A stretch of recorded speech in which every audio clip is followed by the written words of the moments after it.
का बच्चा है उसे रूटीन में नहीं ला पा रही, मतलब एक टाइम टेबल के अकॉर्डिंग स्टडी के लिए कैसे दिखाऊं कि सेल्फ स्टडी की हैबिट बन जाए उनकी, और दूसरे काम में भी टाइम टेबल से वो करें। उसको कहने पर सुनता ही नहीं है। तो 7 साल का तो बच्चा है जिसमें रूटीन लाने की आप कोशिश कर रही हैं, पढ़ाई के लिए, दूसरे कामों के लिए, काम की टाइम, ये देखिए बहुत ही कॉमन प्रॉब्लम है। और रूटीन रूटीन बच्चों में जो आती है, किसी भी इंसान में जो रूटीन आती है, वो तीन तीन इससे आती है। पहली तो ये कि एक्सटर्नल रूटीन, अगर आप देख रहे हैं कि घर में सब कोई वक्त, फला वक्त सो रहे हैं, फला वक्त जा रहे हैं, जाग रहे हैं, खाने का ये वक्त है, तो ऑटोमेटिकली आप भी वही रूटीन फॉलो करते हैं। दूसरी चीज होती है कि अंदर से एक ख्वाहिश, भाई एक, अब जैसे कि किसी को सुबह में स्कूल की तरफ से किसी पिकनिक पे जाना है तो बच्चा एक दूसरा रूटीन फॉलो करेगा, लेकिन अगर अगले दिन स्कूल नहीं है तो दूसरा रूटीन रहेगा। अंदर से एक उसको एक ख्वाहिश कि भाई फला चीज हमको करना है इस पे। और तीसरी चीज रहती है कि एक फितरत, हर इंसान की एक फितरत है। तो अब फितरत को बदलना थोड़ा सा मुश्किल रहता है, मगर हम ये कर सकते हैं कि हम उस बच्चे में, उस इंसान में एक शौक जगा सकते हैं, एक आगे गोल का कर सकते हैं, देखो ये करना है, उसकी तरफ कोशिश।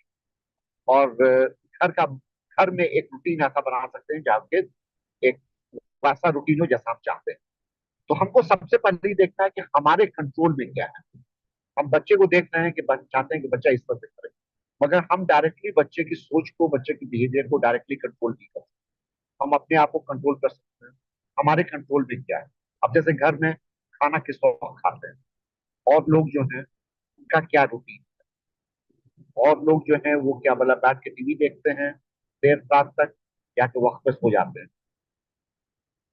आपको अपना अपनी रूटीन और घर के जो और दूसरे लोग हैं उनकी रूटीन बदलने की पहले कोशिश करें, जो बड़े हैं, जो अडल्ट हैं, उनकी रूटीन बदलने की कोशिश करें।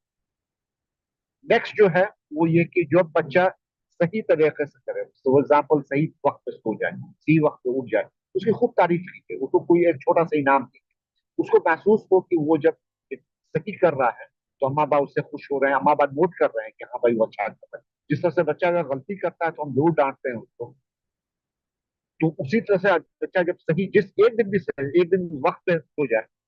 अच्छा, अगर कभी कभी होता है कि माँ बाप तारीफ भी करते हैं तो उसमें भी एक तंज रहता है कि हाँ भाई देखो तो कल तुम बहुत अच्छे से सो गए, तुम वक्त वक्त पे सो गए, पता नहीं क्या वजह थी कि तुम, हम इतना दिन से कह रहे थे तुम नहीं कर रहे थे, आज तुम खुद से सो गए। तो इसमें भी एक तंज, हालांकि तारीफ अपने तरफ से तारीफ करना चाहते हैं, तो हम लोग को इस बात का ख्याल करना है कि तारीफ सिर्फ तारीफ हो, उसमें कोई तंज, कोई और कुछ आगे का एक्सपेक्टेशन कि हाँ भाई आगे भी तुम ऐसा करो, ये सब कुछ नहीं, बस तुमने ये किया और हमको बहुत खुशी है। और फिर साथ में आप उसको बच्चे में किसी चीज का शौक जगाइए। अब शौक वो किसी भी तरह का हो सकता है। शौक ये हो सकता है कि हम फॉर एग्जाम्पल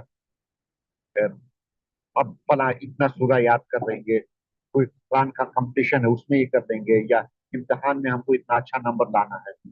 या फिर ये कि देखो अगर तुम एक हफ्ता इस तरह से करोगे, वक्त पे पढ़ोगे, तो तुम्हारी ये चीज कभी की जाएगी, इम्तिहान में ये नंबर लाओगे तुम्हारी, या ये चीज तुम हमको, फॉर एग्जाम्पल मल्टीप्लिकेशन टेबल है, इतना मल्टीप्लिकेशन टेबल तुम हमको याद करके सुना दोगे तो फला चीज तुम्हारी लिए खरीदेगी।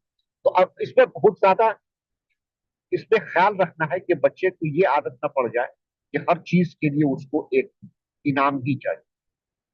और एक अच्छा तरीका होता है, उसको कहते हैं स्टार चार्ट। स्टार चार्ट में होता है कि आप स्टिकर लेते आइए स्टार का, हर दिन बच्चा आपकी बात अगर मान रहा है तो एक स्टिकर दीजिए, जहाँ पे 5 स्टिकर हो गया, 7 स्टिकर हो गया, फिर ठीक है चलो बाजार से तुमको ये 10 रुपए का जो सामान खरीदना तुम ले सकते हो। उससे उसको एक तो ये है कि उसी वक्त कोई चीज नहीं मिल रही है, स्टार मिल रहा है जिसका बहुत ज्यादा फायदा नहीं है, तो उसको एक अंदर से महसूस हो रहा है कि वो कुछ अचीव कर रहा है। तो ये सब चीजें हैं जो कि कर सकते हैं। जहां तक पढ़ाई का यह है, इस बात का आपको ख्याल रखना है कि 7 साल के बच्चे के लिए 15-20 मिनट से ज्यादा पढ़ना मुश्किल रहता है। एक बार में वो 15-20 मिनट से ज्यादा बैठ के पढ़ नहीं सकता। तो अगर हम बच्चे के पढ़ाई के लिए कर रहे हैं तो इस बात का ख्याल करें कि 15-20 मिनट उसको बैठने दें पढ़ने के लिए। उसको 5 मिनट अगर इधर गुलना करना है तो उसको बहुत ज्यादा नहीं डांटे, 5-10 मिनट का फिर उसको बुला के 10-15 मिनट के लिए बैठना है। इस तरह से उसमें फिर रहेगा, वो ज्यादा अटेंशन और कंसंट्रेशन के साथ पढ़ाई करेगा। अगर हम 1 घंटा बैठाएंगे तो पहला 15-20 मिनट वो पढ़ाई करेगा, बाकी 40 मिनट वो हमारे लिए परेशानी है, उसको भी कोई फायदा नहीं होगा, क्योंकि वो अपना मतलब अटेंशन के साथ ही पढ़ाई